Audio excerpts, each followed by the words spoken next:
നമസ്കാരം, എല്ലാവർക്കും അഡ്ഹോക്ക് ലേണിംഗിന്റെ പുതിയൊരു ക്ലാസ്സിലേക്ക് സ്വാഗതം. എന്റെ പേര് ആന്റണി രാജ്.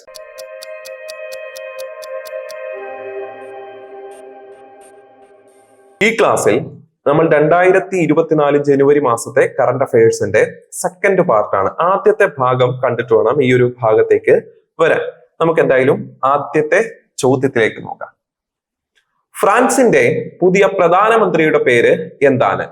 ഫ്രാൻസിന്റെ പുതിയ പ്രധാനമന്ത്രിയുടെ പേരാണ് ഗബ്രിയേൽ അത്താൽ. എന്താണ് പേര്?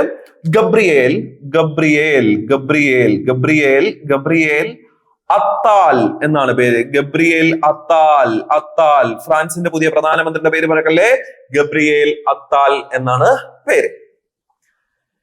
ഇന്ത്യയിൽ ആദ്യമായി OTT പ്ലാറ്റ്ഫോമുകൾ പല രീതിയിലുണ്ടല്ലോ, നമുക്കറിയാം. എന്നാൽ ഗവൺമെന്റ് ഉടമസ്ഥതയിലുള്ള ഇന്ത്യയിലെ ആദ്യത്തെ OTT പ്ലാറ്റ്ഫോം അല്ലെങ്കിൽ കേരള സർക്കാർ പുറത്തിറക്കുന്ന OTT പ്ലാറ്റ്ഫോമിന്റെ പേരാണ് സി സ്പേസ്.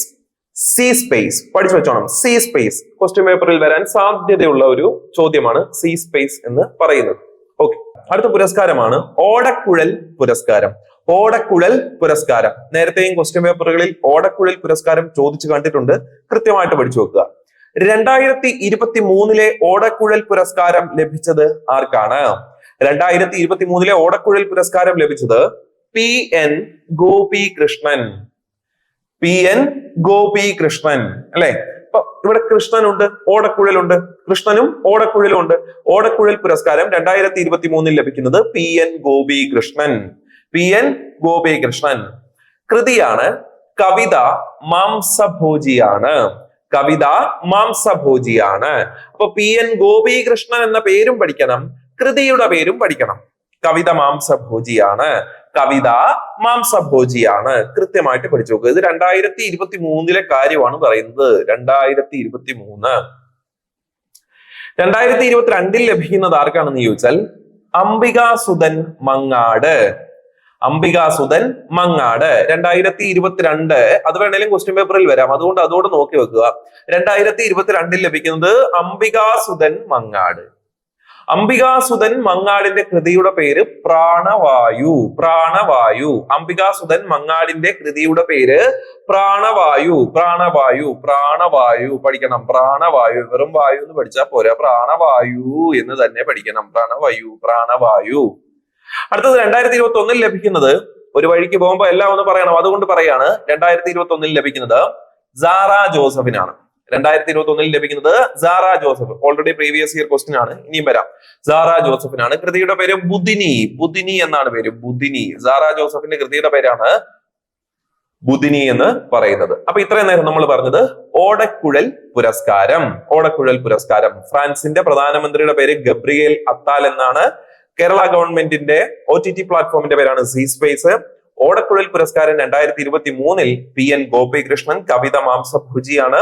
22 അംബികാസുധൻ മങ്ങാട്. കൃതി പ്രാണവായു. 21 സാറ ജോസഫ് ബുധിനി. ഇത്രയും കാര്യങ്ങളാണ് നമ്മൾ പറഞ്ഞു തീർത്തത്.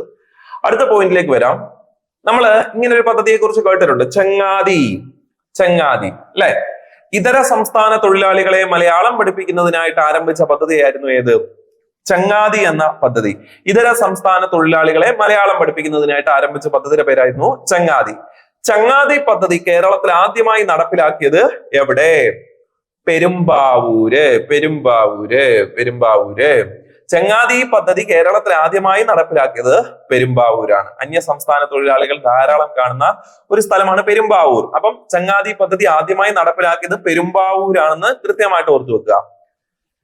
അടുത്തത്, തുടർച്ചയായി 4ാം തവണയും ബംഗ്ലാദേശിന്റെ പ്രസിഡന്റായി തെരഞ്ഞെടുത്തത് ആരെയാണ്? ഷെയ്ഖ് ഹസീന. പേര് പഠിക്കണം. ഷെയ്ഖ് ഹസീന.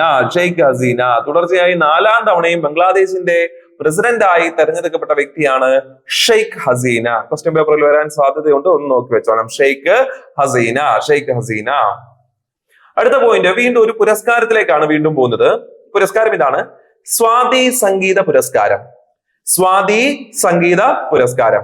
സ്വാതി സംഗീത പുരസ്കാരം 2023 ലഭിച്ചത് PR കുമാര കേരള വർമ്മ. സ്വാതി സംഗീത പുരസ്കാരം ലഭിച്ചത് PR കുമാര കേരള വർമ്മ. PR കുമാര കേരള വർമ്മ. പഠിക്കണം. സ്വാതി സംഗീത പുരസ്കാരം PR കുമാര കേരള വർമ്മ. PR കുമാര കേരള വർമ്മ. നോക്കി വെച്ചോണം, പരീക്ഷയ്ക്ക് ചോദിക്കാം. PR കുമാര കേരള വർമ്മ. ഇത് ചോദിച്ചു കഴിഞ്ഞാൽ ഇച്ചിരി ടഫ് ചോദ്യമായിരിക്കും, അത്ര പെട്ടെന്ന് എല്ലാവരും ഓർക്കൂല. ഈ PN ഗോപികൃഷ്ണനെ പോലൊന്നും പെട്ടെന്ന് ഓർക്കൂല. അതുകൊണ്ട് ഇതൊന്ന് നോക്കി വെച്ചോണം. PR കുമാര കേരള വർമ്മ. ഇന്ത്യൻ കരസേന കാശ്മീരിലെ ഒരു ഗ്രാമത്തെ ദത്തെടുത്തു. ഇന്ത്യൻ കരസേന ദത്തെടുത്ത കാശ്മീരിലെ ഗ്രാമം ഏതാണ്? അതിന്റെ പേരാണ് പൂഞ്ച് എന്നാണ് ആ ഗ്രാമത്തിന്റെ പേര്. പൂഞ്ച്. ഇന്ത്യൻ കരസേന ദത്തെടുത്ത കാശ്മീരിലെ ഗ്രാമം ഏത്? പൂഞ്ച് എന്നാണ് പേര്.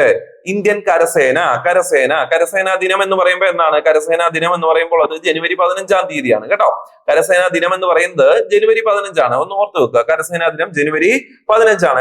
കരസേന ദത്തെടുത്ത ഗ്രാമത്തിന്റെ പേര് പൂഞ്ച് എന്നാണ്. അടുത്തത്, രാജ്യത്തെ ഏറ്റവും വലിയ ഷോപ്പിംഗ് മാൾ. രാജ്യത്തെ ഏറ്റവും വലിയ ഷോപ്പിംഗ് മാൾ നിലവിൽ വരുന്നത് എവിടെയാണ്? അഹമ്മദാബാദിലാണ് നിലവിൽ വരുന്നത്. രാജ്യത്തെ ഏറ്റവും വലിയ ഷോപ്പിംഗ് മാൾ അത് ആരാണെന്ന് ചോദിച്ചാൽ നിർമ്മിക്കുന്നത് ലുലു ഗ്രൂപ്പാണ് നിർമ്മിക്കുന്നത്.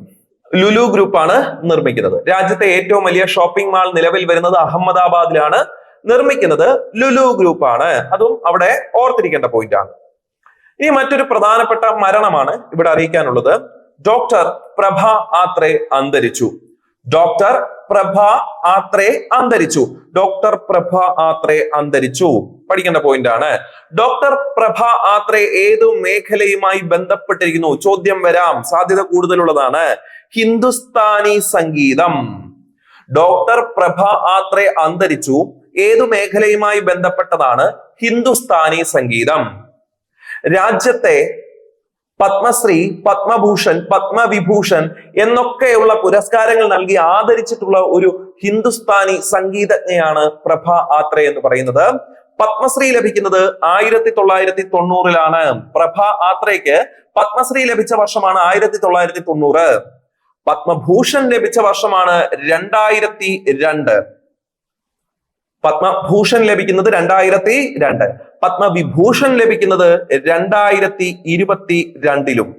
പത്മവിഭൂഷൺ ലഭിക്കുന്നത് 2022-ലും. ഈ പോയിന്റ് ഓർത്തു വെച്ചോണം, പരീക്ഷയ്ക്ക് ചോദ്യം വരാം. പ്രഭ ആത്രേ, ഡോക്ടർ പ്രഭ ആത്രേ അന്തരിച്ചു. ഹിന്ദുസ്ഥാനി സംഗീതജ്ഞയാണ് ഡോക്ടർ പ്രഭ ആത്രേ. പത്മശ്രീ ലഭിക്കുന്നത് 1990-ലും. പത്മഭൂഷൺ ലഭിക്കുന്നത് 2002-ലും. പത്മവിഭൂഷൺ ലഭിക്കുന്നത് 2022-ലും. അറിയപ്പെടുന്ന ഒരു പേരുണ്ട്, സ്വരയോഗിനി എന്നറിയപ്പെട്ടു. പരീക്ഷയ്ക്ക് ചോദിക്കാം, താഴെ തന്നിരിക്കുന്നവയിൽ ആരാണ് സ്വരയോഗിനി എന്നറിയപ്പെട്ടത്? ഓർത്തു വെച്ചോണം, ഡോക്ടർ പ്രഭ ആത്രേ സ്വരയോഗിനി എന്നറിയപ്പെട്ടു. സ്വരയോഗിനി എന്നറിയപ്പെട്ടു ഡോക്ടർ പ്രഭ ആത്രേ. ആത്മകഥ എഴുതിയിട്ടുണ്ട്. ആത്മകഥയുടെ പേരാണ് സംഗീതത്തിന്റെ പാതയിൽ. സംഗീതത്തിന്റെ പാതയിൽ. ഡോക്ടർ പ്രഭ ആത്രയുടെ ആത്മകഥയുടെ പേരാണ് സംഗീതത്തിന്റെ പാതയിൽ. സംഗീതത്തിന്റെ പാതയിൽ. അത്രയും കാര്യങ്ങൾ അവിടെ പഠിച്ചു നോക്കുക. അപ്പൊ ഈ ഭാഗത്ത് നമ്മൾ പറഞ്ഞത് ഫ്രാൻസിന്റെ പുതിയ പ്രധാനമന്ത്രി Gabriel Attal C space Kerala government ആരംഭിച്ച OTT പ്ലാറ്റ്ഫോം ഓടക്കുഴൽ പുരസ്കാരം 2021 PN ഗോപികൃഷ്ണൻ കവിത മാംസഭോജിയാണ്. 22-ൽ കിട്ടുന്നത് അംബികാസുധൻ മങ്ങാട് കൃതി പ്രാണവായു. 21-ൽ കിട്ടുന്നത് സാറ ജോസഫ് കൃതി ബുധിനി. ചങ്ങാതി ഇതര സംസ്ഥാന തൊഴിലാളികളെ മലയാളം പഠിപ്പിക്കുന്ന പദ്ധതിയുടെ പേര് ചങ്ങാതി. ആദ്യം നടപ്പിലാക്കിയത് പെരുമ്പാവൂർ. ബംഗ്ലാദേശിന്റെ പ്രസിഡന്റായി തുടർച്ചയായി 4-ാം തവണയും തെരഞ്ഞെടുക്കപ്പെട്ടത് ഷെയ്ഖ് ഹസീന. സ്വാതി സംഗീത പുരസ്കാരം 2023-ൽ ലഭിക്കുന്നത് PR കുമാര കേരള വർമ്മ. പൂഞ്ച് കരസേന ദത്തെടുത്ത ഗ്രാമമാണ്. ഷോപ്പിംഗ് മാൾ, രാജ്യത്തെ ഏറ്റവും വലിയ ഷോപ്പിംഗ് മാൾ നിലവിൽ വരുന്നത് അഹമ്മദാബാദിലാണ്. ലുലു ഗ്രൂപ്പിന്റേതാണ്. പ്രഭ ആത്രേ അന്തരിച്ചു. ഹിന്ദുസ്ഥാനി സംഗീതജ്ഞയാണ്. പത്മശ്രീ 1990-ലും പത്മഭൂഷൺ 2002-ലും പത്മവിഭൂഷൺ 2022-ലും. ആത്മകഥയുടെ പേര് സംഗീതത്തിന്റെ പാതയിൽ എന്നാണ്. അറിയപ്പെട്ടിരുന്ന പേര് സ്വരയോഗിനി എന്ന് അറിയപ്പെട്ടു. ഇത്രയും കാര്യങ്ങളാണ് ഈ ഒരു സ്ലൈഡിൽ പറഞ്ഞത്. നമുക്ക് ഈ ഒരു ഭാഗത്തേക്ക് നമുക്ക് വരാം. നടൻ ഇന്ദ്രൻസ്. നടൻ ഇന്ദ്രൻസിന്റെ ആത്മകഥയുടെ പേരാണ് ഇന്ദ്രധനുസ്. നടൻ ഇന്ദ്രൻസിന്റെ ആത്മകഥയുടെ പേരാണ് ഇന്ദ്രധനുസ്. ഇന്ദ്രധനുസ് എളുപ്പമാണ്. ഇന്ദ്രൻസ്, ഇന്ദ്രധനുസ്, ഇന്ദ്രൻസ്, ഇന്ദ്രധനുസ് എളുപ്പമാണ്. ഇനി അടുത്തത് 76ാമത് കരസേനാ ദിനം. നമ്മൾ പറഞ്ഞു ജനുവരി 15 കരസേനാ ദിനം എന്ന് നമ്മൾ പഠിച്ചു. ജനുവരി 15 കരസേനാ ദിനം. അപ്പൊ 76ാമത്തെ കരസേനാ ദിനമായിരുന്നു 2024. 76ാമത്തെ കരസേനാ ദിനമായിരുന്നു 2024. അതിന് വേദിയായത് ലക്നൗ ആണ്. ലക്നൗ ഉത്തർപ്രദേശിന്റെ തലസ്ഥാനമാണ് ഏത്? ലക്നൗ എന്ന് നമ്മൾ പഠിക്കാറുണ്ട്. അപ്പൊ 76ാം കരസേനാ ദിനത്തിന്റെ വേദി ലക്നൗ ആണ്. 76ാം കരസേനാ ദിനത്തിന്റെ വേദി ലക്നൗ ആണ്, ഓർത്തുവെക്കുക. അടുത്തത് വനദീപ്തി. ഒരു പദ്ധതിയുടെ പേരാണ്. എന്ത്? വനദീപ്തി എന്നാണ് പേര്. വനദീപ്തി. എന്താണ് വനദീപ്തി എന്ന് പറയുന്ന പദ്ധതി? വനദീപ്തി കേട്ടോ, വനദീപ്തിയാണ്. വനദീപ്തി. അധിനിവേശ വൃക്ഷങ്ങളെല്ലാം വെട്ടിമാറ്റുക. അധിനിവേശ വൃക്ഷങ്ങളെല്ലാം വെട്ടിമാറ്റി വീണ്ടും നിത്യഹരിത വനങ്ങൾ പുനഃസ്ഥാപിക്കാനുള്ള കേരള ഗവൺമെന്റ് പദ്ധതിയുടെ പേരാണ് വനദീപ്തി. ഒന്നുകൂടെ പറയാം. അധിനിവേശ വൃക്ഷങ്ങളെല്ലാം വെട്ടിമാറ്റി നിത്യഹരിത വനം പുനഃസ്ഥാപിക്കാനുള്ള കേരള ഗവൺമെന്റ് പദ്ധതിയുടെ പേരാണ് വനദീപ്തി. വനദീപ്തി എന്നാണ്. അതും ഓർത്തുവെക്കുക. അടുത്ത പോയിന്റിലേക്ക് വന്നു കഴിഞ്ഞാൽ ലോക സാമ്പത്തിക ഉച്ചകോടി അല്ലെങ്കിൽ world economic forum. World economic forum 2024 theme എന്തായിരുന്നു? Rebuilding trust. Rebuilding trust. World economic forum 2024 theme എന്താണ്? റീബിൽഡിംഗ് ട്രസ്റ്റ് എന്നുള്ളതാണ്. Rebuilding trust. ഇനി സ്ഥിരം വേദി. വേൾഡ് എക്കണോമിക് ഫോറത്തിന്റെ സ്ഥിരം വേദി എന്ന് പറയുന്നത് ദാവോസ് ആണ്. ദാവോസ് സ്വിറ്റ്സർലൻഡ് ആണ്. അപ്പൊ പരീക്ഷയ്ക്ക് ചോദിച്ചാൽ എഴുതാം. ലോക സാമ്പത്തിക ഉച്ചകോടിയുടെ വേദി എവിടെ? വേൾഡ് എക്കണോമിക് ഫോറത്തിന്റെ വേദി എവിടെ? Davos Switzerland. Davos Switzerland. ആ പോയിന്റ് അവിടെ നിങ്ങൾ പഠിച്ചു വെക്കുക. അടുത്തത് ഫൂൽക്കാരി. ഫൂൽക്കാരി. ഫൂൽക്കാരി എന്ന് പറയുന്നത് ചിത്രകലയാണ്. ഫൂൽക്കാരി എന്ന് പറയുന്നത് ചിത്രകലയാണ്. ഈ ഫൂൽക്കാരി എന്ന് പറയുന്ന ചിത്രകലയ്ക്ക് GI ടാഗ് ലഭിച്ചു. GI ടാഗ് ലഭിച്ചു. അല്ലെങ്കിൽ മലയാളത്തിൽ പറഞ്ഞാൽ ഭൗമസൂചിക പദവി ലഭിച്ചു. ഭൗമസൂചിക പദവി ലഭിച്ചു. അപ്പൊ ഫൂൽക്കാരി എന്ന് പറയുന്ന ചിത്രകലയ്ക്ക് ഭൗമസൂചിക പദവി ലഭിച്ചു, അല്ലെങ്കിൽ GI ടാഗ് ലഭിച്ചു. GI ടാഗ് ലഭിച്ചു. ഫൂൽക്കാരി എന്ന് പറയുന്ന ചിത്രകല ഏത് സംസ്ഥാനത്തതാണ് എന്നും പരീക്ഷയ്ക്ക് ചോദിക്കാം. ഫൂൽക്കാരി എന്ന് പറയുന്ന ചിത്രകല ഏത് സംസ്ഥാനത്തിൻ്റെതാണ്? പഞ്ചാബിലെ ചിത്രകലാ രീതിയാണ്. പഞ്ചാബിലെ ചിത്രകലാ രീതിയാണ് ഫൂൽക്കാരി ചിത്രകല. ഫൂൽക്കാരി. ഫൂൽക്കാരി പഠിച്ചു വെച്ചോളൂ. ഫൂൽക്കാരി. ഫൂൽക്കാരി എന്ന് പറയുന്ന ചിത്രകലാ രീതി പഞ്ചാബിന്റേതാണ്. പഞ്ചാബിന്റേതാണ്. അപ്പൊ ആ പോയിന്റോടെ വ്യക്തമായി.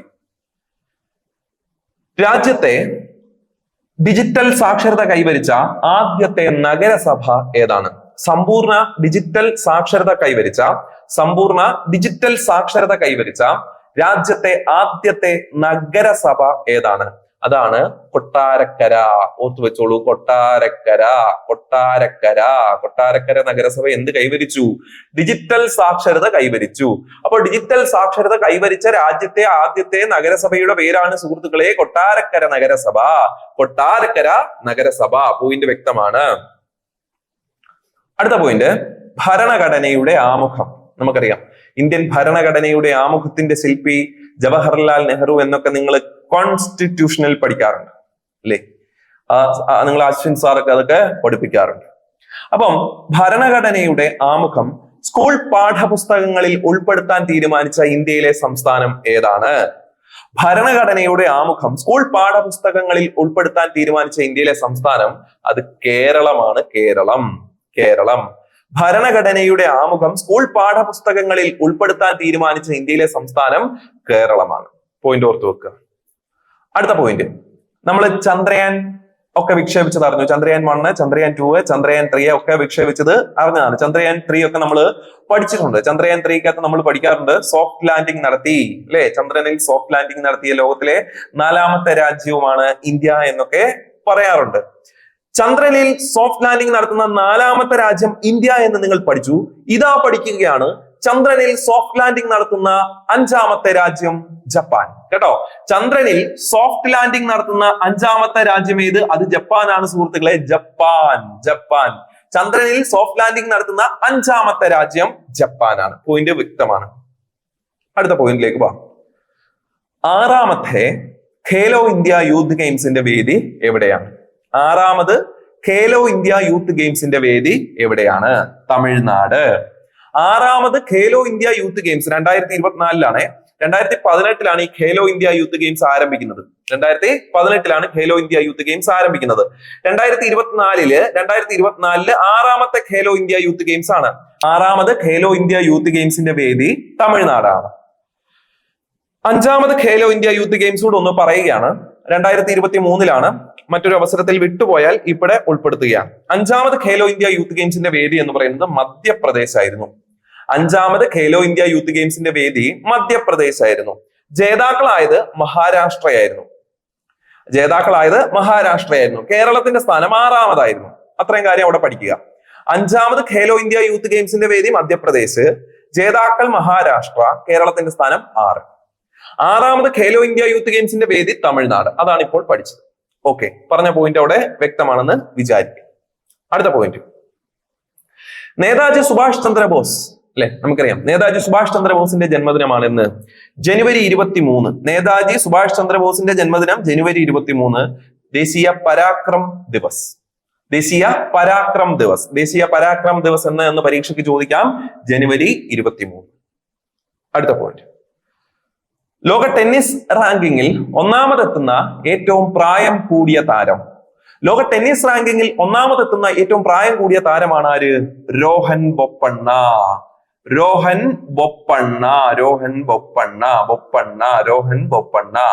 ലോക ടെന്നീസ് റാങ്കിങ്ങിൽ ഒന്നാമതെത്തുന്ന ഏറ്റവും പ്രായം കൂടിയ താരം ആര്? രോഹൻ ബൊപ്പണ്ണയാണ്. അതുപോലെ തന്നെ ഗ്രാൻഡ് സ്ലാം കിരീടം നേടിയ ഏറ്റവും പ്രായം കൂടിയ താരം ആര് എന്ന് ചോദിച്ചാലും രോഹൻ ബൊപ്പണ്ണയാണ്. 44-ാമത്തെ വയസ്സിലാണ് ഇദ്ദേഹം ഇതൊക്കെ നേടുന്നത്. അപ്പോ രോഹൻ ബൊപ്പണ്ണയെ കുറിച്ച് 2 പോയിന്റ് ആണ് പറഞ്ഞത്. ലോക ടെന്നീസ് റാങ്കിങ്ങിൽ ഒന്നാമതെത്തുന്ന ഏറ്റവും പ്രായം കൂടിയ താരം രോഹൻ ബൊപ്പണ്ണയാണ്. ഗ്രാൻഡ് സ്ലാം കിരീടം നേടുന്ന ഏറ്റവും പ്രായം കൂടിയ താരം ആരാണെന്ന് ചോദിച്ചാലും രോഹൻ ബൊപ്പണ്ണ. അടുത്ത പോയിന്റ്, 2024 റിപ്പബ്ലിക് ദിനാഘോഷത്തിന്റെ ഭാഗമായി എത്ര രൂപയുടെ നാണയമാണ് പുറത്തിറക്കുന്നത്? 75. 75ാമത്തെ ആഘോഷമാണ് അല്ലെ. അപ്പൊ 75 രൂപയുടെ നാണയം പുറത്തിറക്കി. 75 രൂപയുടെ നാണയം പുറത്തിറക്കി. ഇനി ഗ്രാൻഡ് സ്ലാം ടൂർണമെന്റ് എന്ന് പറയുന്ന ഒരു ടെന്നീസ് ടൂർണമെന്റ് ആണല്ലോ. ഗ്രാൻഡ് സ്ലാം ടൂർണമെന്റ്, അതിൽ ആദ്യം നടക്കുന്ന ഗ്രാൻഡ് സ്ലാം ടൂർണമെന്റ് ആണ് ഇത് ഓസ്ട്രേലിയൻ ഓപ്പൺ. 2024 ഓസ്ട്രേലിയൻ ഓപ്പൺ കഴിഞ്ഞപ്പോൾ മെൻ സിംഗിൾസിൽ കിരീടം നേടിയത് ആരാണെന്ന് ചോദിച്ചാൽ യാനിക് സിന്നർ എന്നാണ് പേര്. Jannik Sinner.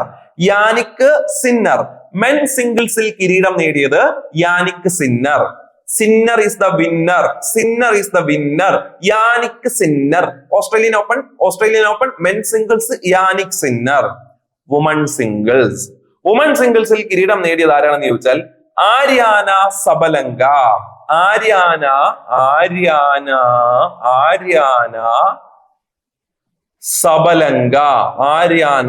സബലങ്ക. അപ്പൊ മെൻ സിംഗിൾസിൽ യാനിക് സിന്നർ, വുമൻ സിംഗിൾസിൽ ആര്യാന സബലങ്ക.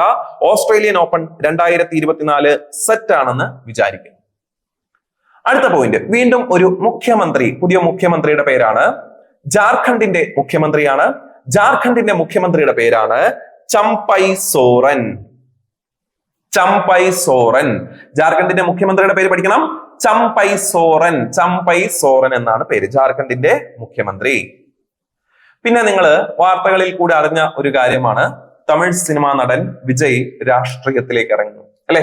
തമിഴ് സിനിമാ നടൻ വിജയ് രാഷ്ട്രീയ പാർട്ടിയായി രജിസ്റ്റർ ചെയ്യുന്നത് ഏത് രാഷ്ട്രീയ പാർട്ടിയാണെന്ന് ചോദിച്ചാൽ രജിസ്റ്റർ ചെയ്യുന്ന പാർട്ടിയുടെ പേര് വിജയ് മക്കൾ ഇയക്കം എന്നാണ് പേര്. വിജയ് മക്കൾ ഇയക്കം.